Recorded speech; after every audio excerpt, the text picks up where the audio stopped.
챕터 3. 성경의 인봉을 떼다.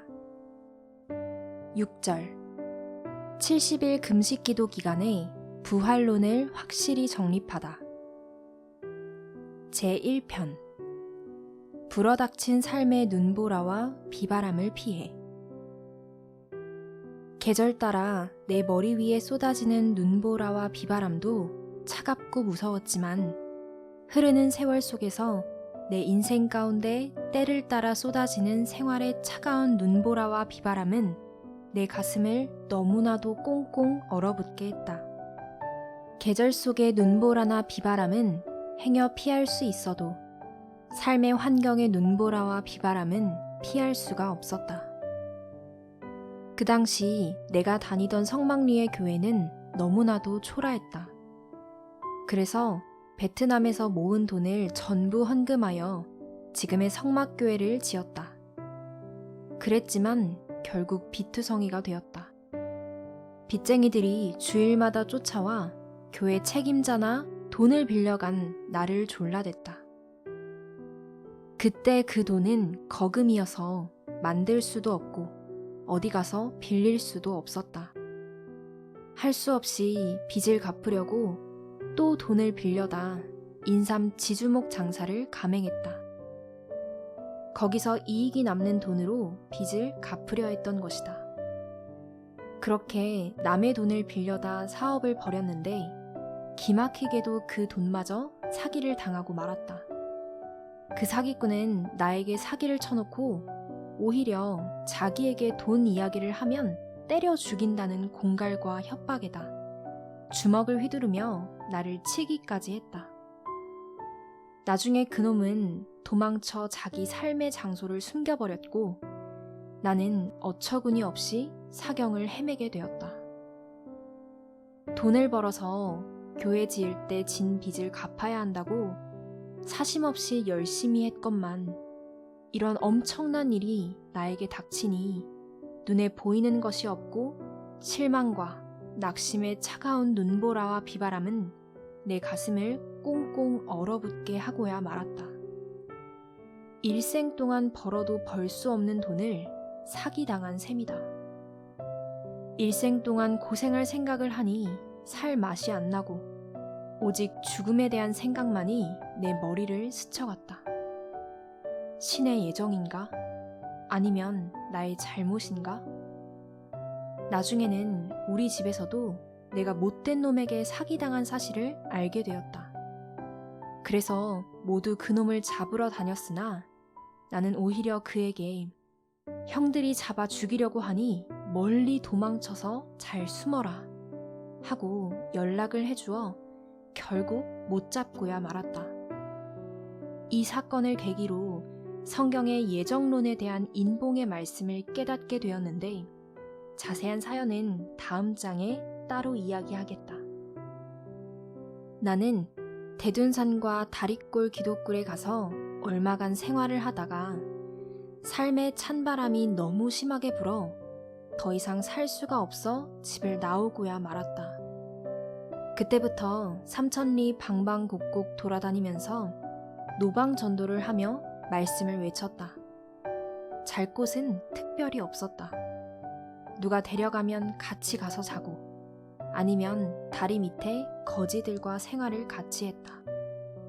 처음에는 돼지들과 같이 자는 것 같았는데 그래도 거지들이 한쪽 구석에서 잘 수 있게 손님 대우를 해주었다.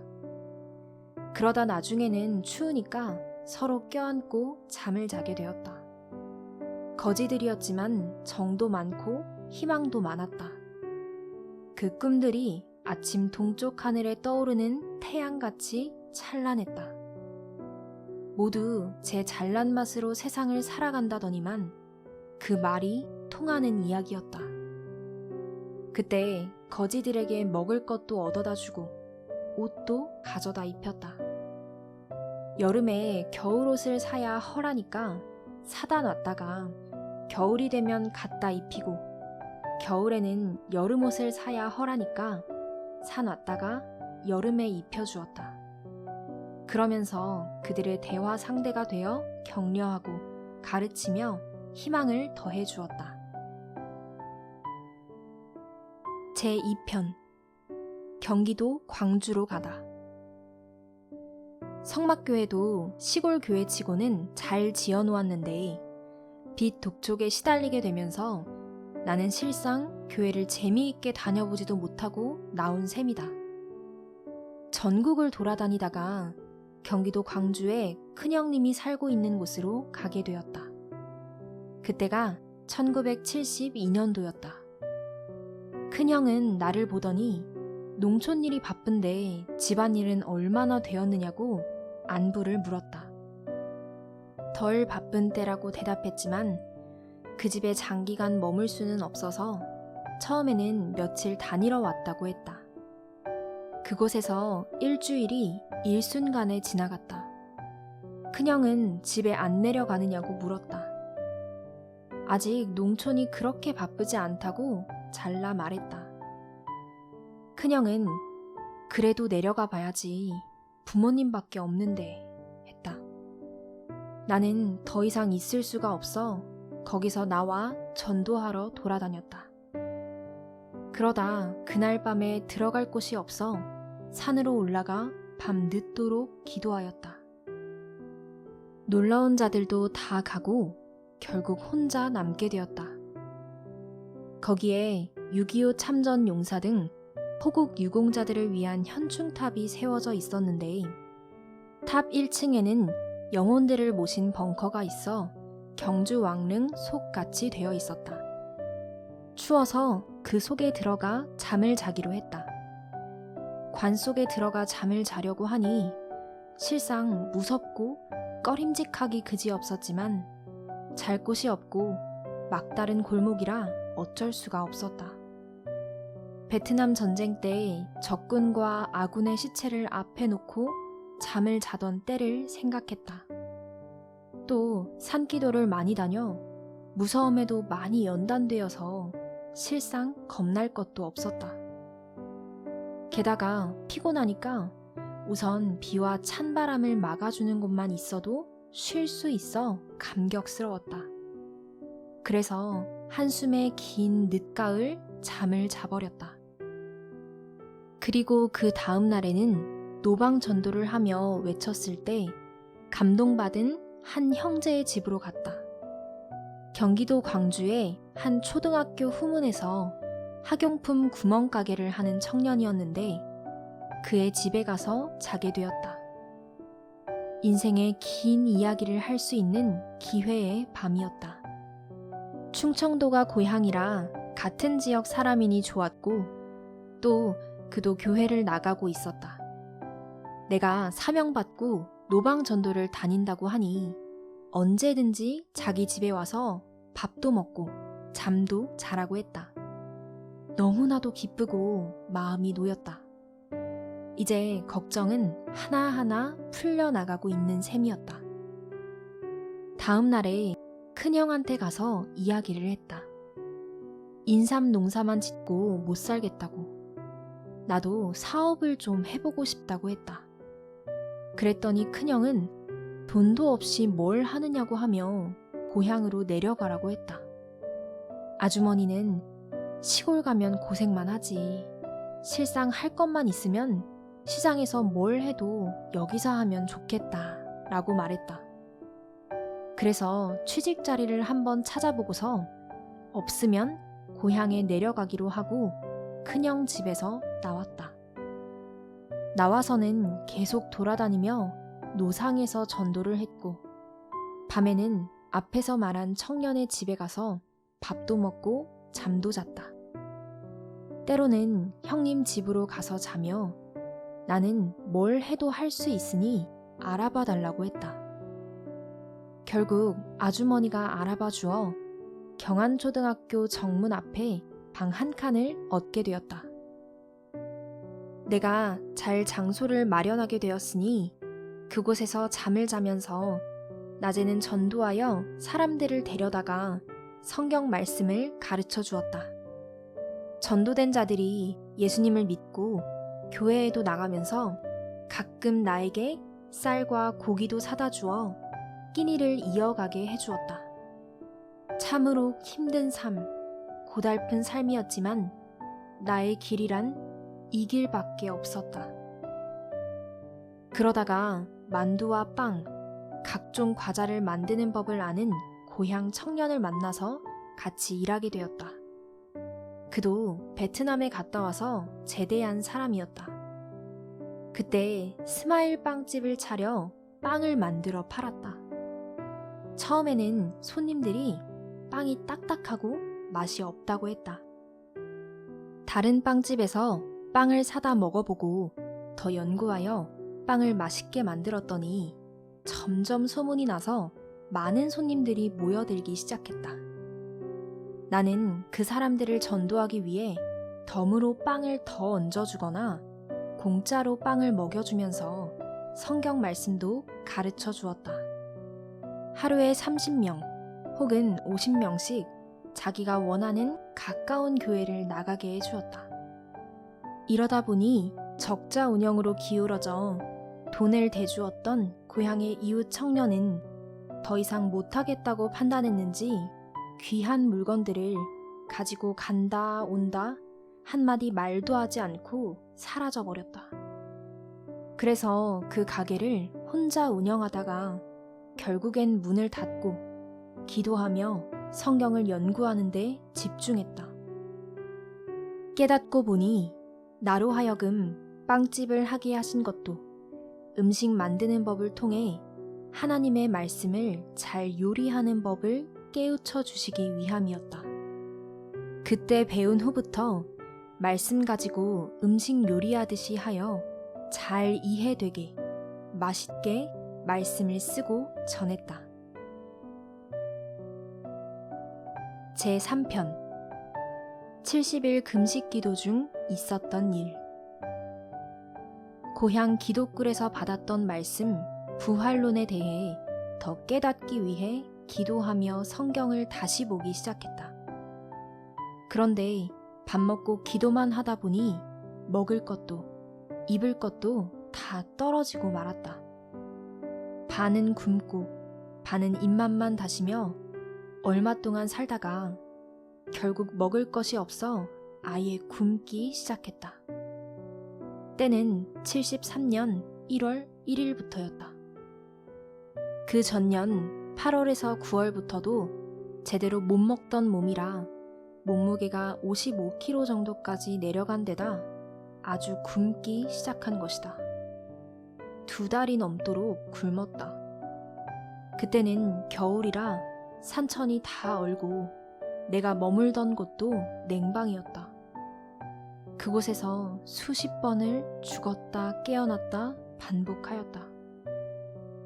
이렇게 굶다가 나중엔 나도 모르게 거리로 기어나와 500m가량 떨어진 큰형 집으로 갔다. 집을 겨우 찾아 문을 열고 들어가니 아침밥을 먹고 치우려고 상을 물려놓고 있었는데 남은 밥이 보였다. 형은 너 어디 아프냐? 어디서 무엇을 하느냐? 지금도 그 집에서 살고 있느냐? 하고 꼬치꼬치 물었다. 왜 고향 집에 안 내려가느냐? 집에 가서 농사만 지으면 배불리 먹고 걱정 없이 사는데 제발 집에 내려가라 하였다. 이번에는 아주머니도 웬만하면 집으로 내려가지 그러느냐고 했다. 밥 얻어먹으러 갔다가 오히려 책망만 받고 어지러워 방바닥이 더 뱅뱅 도는 것 같이 보였다. 그때 몸무게가 50kg 안쪽 47kg쯤 나갈 정도로 피골이 상접해 있었다. 그런데 큰형은 내 배고픈 심정을 모르고 내 속만 긁어댔다. 아주머니도 서둘러 밥상을 치우더니 직장 나갈 준비를 했다. 그때 방바닥에 있던 2살 된 막내 조카가 갑자기 기침을 하며 두어 번 캑캑거리더니 숨을 못 쉬고 호흡곤란 증상을 보였다. 나는 너무 놀라서 순간 등을 두들기며 삼킨 것을 뱉으라 했다. 목구멍에 뭔가 걸렸다는 것을 직감으로 알아차렸다. 힘주어 등을 몇 번 쳤더니 조카 입에서 핏덩이 같은 게 튀어나왔다. 알고 보니 바닥에 떨어진 넥타이 핀을 아이가 모르고 집어 삼켰는데 그것이 목에 걸리면서 뾰족한 부분이 찔러 상처를 냈고 피가 핀에 뭉쳐 응고된 채 튀어나온 것이다. 이에 아주머니는 큰형을 향해 어린아이가 호기심에 아무거나 입에 갖다 대니 평소에 넥타이 핀 같은 것 떨어뜨리지 않게 조심하라고 그리도 말했건만 오늘 당신 때문에 정말 큰일 날 뻔했네. 제발 앞으로 조심 좀 해요. 라고 한마디 하며 놀란 가슴을 쓸어내렸다. 두 사람이 다투는 소리를 듣다가 나는 밥 한 술 얻어먹지 못한 채 평생 형님 집에 오지 않겠다 라고 혀를 깨물며 결심하고 그 집에서 허둥지둥 나왔다. 어지러워서 땅이 돌고 하늘이 선풍기처럼 돌았다. 세상에 밥이 남아도는데 먹던 밥 한 술을 안 주다니. 형제의 이 배고픈 고통은 몰라주고 눈에 뜨이는 모습만 먼저 이야기하는구나. 저게 형이랴? 혈통이랴? 먹을 것을 두고 금식한 것도 아니고 먹을 것이 없어서 굶어 피골이 상접되었건만. 아, 숭늉 한 그릇만 먹어보았으면 하고 뒤를 몇 번이고 돌아보았다. 힘이 없으니 반은 기어서 골목길 담벼락을 붙잡고 걸어 나와야 했다. 그래도 한편으로는 조카를 죽음의 위기에서 살려놓은 것을 천만다행으로 여기며 생명을 구원해 주신 하나님께 감사했다. 나는 밥을 먹든 못 먹든 어디를 가든 구원의 일을 해야 하는 사람인가 생각되기도 했다. 돌아오는 길에 거지가 골목길에 앉아서 나에게 구걸을 했다. 그때는 거지가 나보다 훨씬 나았다. 그는 입에서 말이라도 나왔지만 나는 말도 안 나왔다. 내 심정 모르는 거지. 예수님이나 믿어라 라고 마음으로 빌어주고 지나쳐왔다. 그리고 초등학교 정문 앞을 지나는데 구멍가게에 빵을 한 박스 쌓아놓고 파는 것이 보였다. 그것을 집어먹고 싶었지만 양심상 손이 가지를 않아 못 먹고 말았다. 그러고 나서 나의 은신처에 들어가 쓰러졌다. 그렇게 기절한 채 숨은 쉬었지만 의식이 있다가 없다가 하며 사경을 헤맸다. 내가 죽음을 놓고 몸부림치던 또 한 번의 순간이었고 사선을 넘기 일보 직전의 상황이었다. 얼마나 이를 갈던 치명적인 날이었는지 수십 년이 지난 오늘도 그날이 어제 일보다도 더 생생하게 떠올라 그대로 쓰게 되었다. 그렇게 온전히 굶고 나서 2달 후에 누가 무엇을 갖다 주었는데 정확히 다 생각이 나지 않는다. 어떤 고등학교 2학년 남학생이 빵 3개를 사가지고 와서 나를 깨웠던 것이 기억나는데 그때 못 일어난 채 엎드려 그 빵을 먹고 물을 마셨다. 몇 시간 후에 다시 눈을 뜨고 나머지 빵을 먹었던 기억만 난다. 그 후에 내 고향의 한 아가씨와 결혼한 집사님이 관리하는 과수원을 우연히 지나가게 되었다. 그곳으로 하나님이 보내셔서 몸조리하게 하신 것이다. 나는 과수원에 가끔 들르다가 그곳에서 심부름을 하면서 계속 있게 되었고 거기서 과일을 늘 먹을 수 있어 차차로 몸이 나아져 갔다. 그러다 결국 회복하고 꿈으로 계시하심에 따라 고향으로 돌아왔다. 그 집사님은 후에 경기도 광주 성결교회 장로님이 되었고 그의 처갓집은 성막리 내 고향에 있었다. 그때 당시 70일 이상 밥을 굶으면서 기도하며 깨달은 말씀이 많았다. 다 죽은 몸이었지만 정신은 생생하여 영계에 가서 무한한 것을 보고 깨달았다.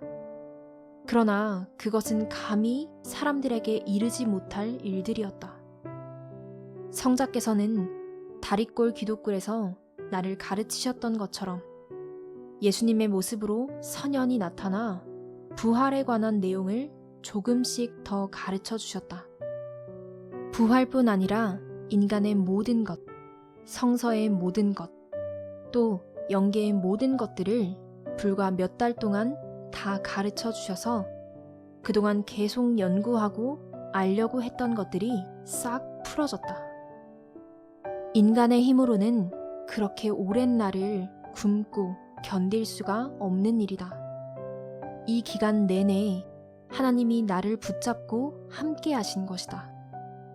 20여 년쯤 지나 큰형에게 지난날 겪었던 일을 이야기하다 그때 내가 피골상접해 찾아갔을 때 왜 밥 한 술 뜨라는 말도 안 했어요? 라고 섭섭해하며 물었다. 그랬더니 큰형은 내 사정을 전혀 몰랐다고 하며 내가 평소에도 금식 기도를 자주 하니 그때도 그러는 줄 알았지. 금식 기도하는 사람에게 밥 먹으라고 하면 놀리는 것밖에 더 되냐. 그래서 밥 먹다 말고 밥상을 바로 치운 거다. 라고 대답했다. 이 말에 나는 충격을 받았다. 당시 하나님이 뜻을 두고 나를 그렇게 이끄신 것임을 더욱 확실히 깨닫게 되었다. 또 사람은 말하지 않으면 모르는구나. 말을 하지 않은 내 잘못이구나.